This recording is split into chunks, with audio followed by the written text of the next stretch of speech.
This is Light of Any Lamp.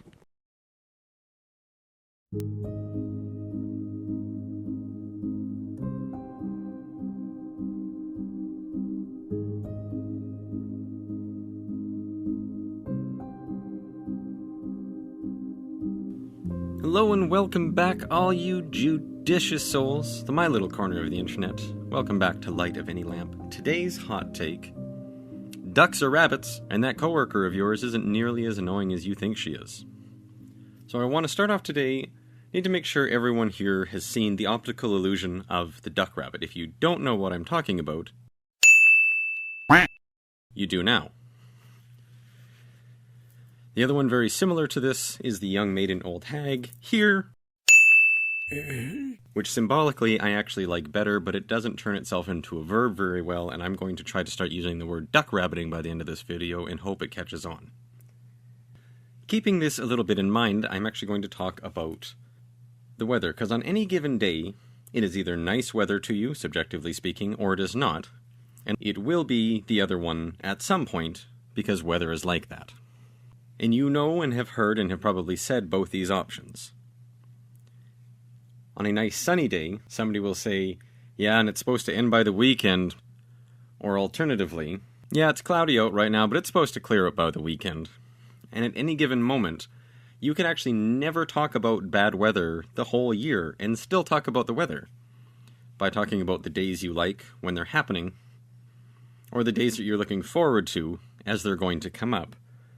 Because to some degree, that's really only your two options.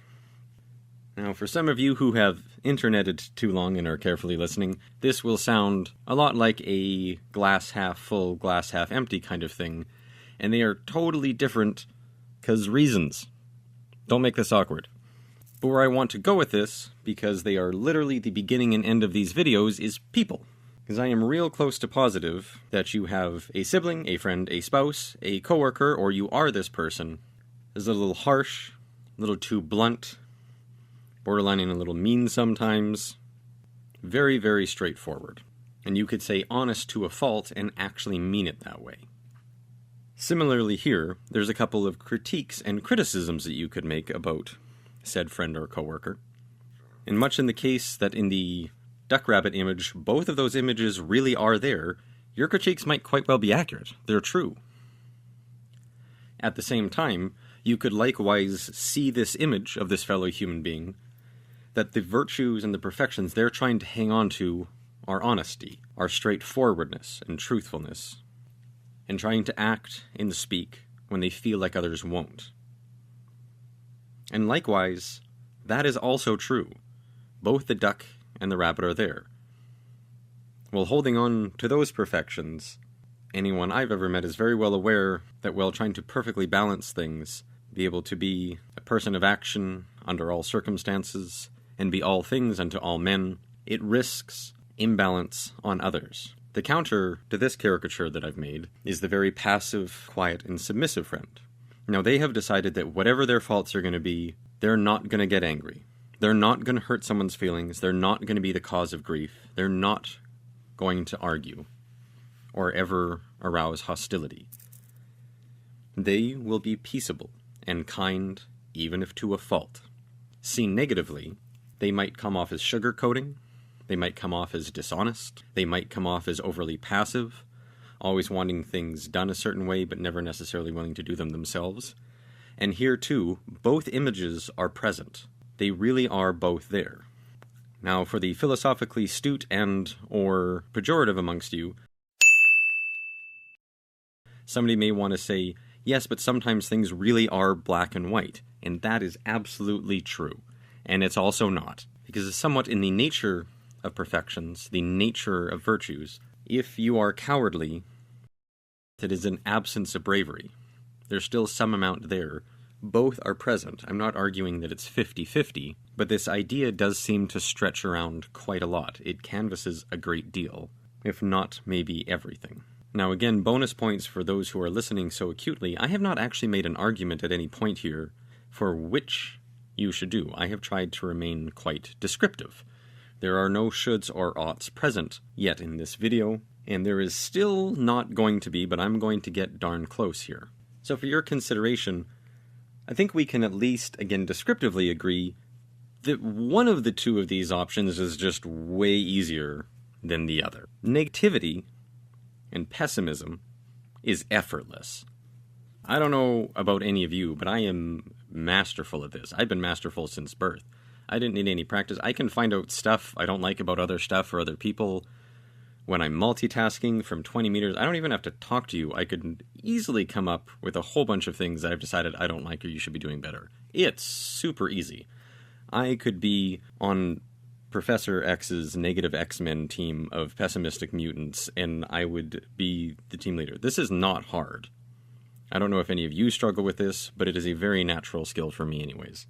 Trying to come up with reasons why you don't like a certain food, a certain person, a certain day, candy from a baby. And the fact that one of these is so easy and one of them demands quite a bit of striving at least leans me in a certain direction, because one of them seems a bit more worthy of praise for the effort and the volition put into it.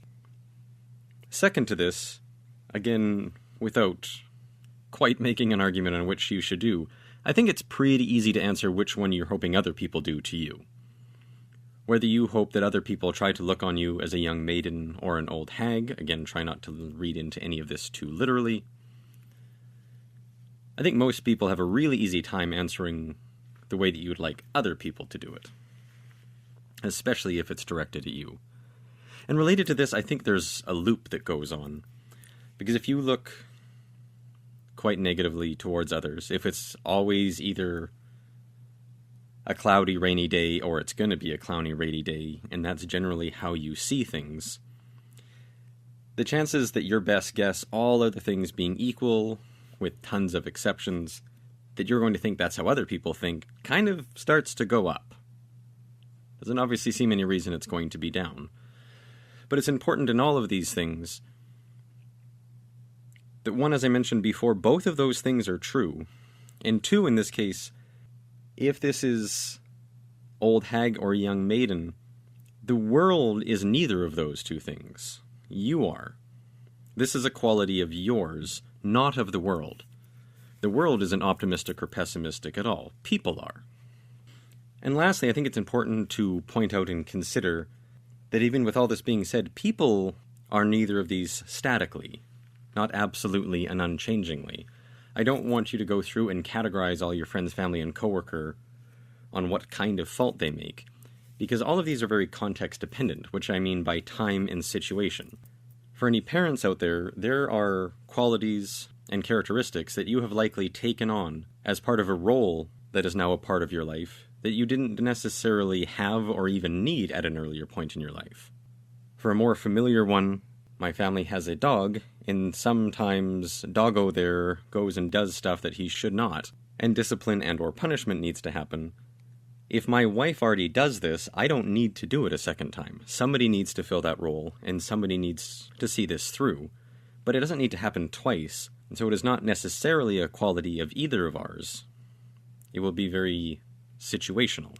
So both because of time and because of place, essentially one's environment, can really have a lot of effect on that, even outside of individuals' personality. With all these thoughts and handful of memes in tow, we'll end as I always do. Consider the flowers of a garden. Though differing in kind, color, form, and shape, yet inasmuch as they are refreshed by the waters of one spring, revived by the breath of one wind, invigorated by the rays of one sun, this diversity increaseth their charm, and addeth unto their beauty. How unpleasing to the eye, if all the flowers and plants, the leaves and blossoms, the fruits, the branches, and the trees of that garden were all of the same shape and color. Diversity of hues, form, and shape enricheth and adorneth the garden, and heighteneth the effects thereof. In like manner, when diverse shades of thought, temperament, and character are brought together under the power and influence of one central agency, the beauty and glory of human perfection will be revealed and made manifest. Not but the celestial potency of the Word of God, which ruleth and transcendeth the realities of all things, is capable of harmonizing the divergent thoughts, sentiments, ideas, and convictions of the children of men. Know ye not why we created you all from the same dust? that no one should exalt himself over the other. Ponder at all times in your hearts how ye were created. Since we have created you all from one same substance, it is incumbent on you to be even as one soul, to walk with the same feet, eat with the same mouth, and dwell in the same land, that from your inmost being, by your deeds and your actions, the signs of oneness and the essence of detachment may be made manifest. And with that, I'll see you next time, and we'll see how this goes.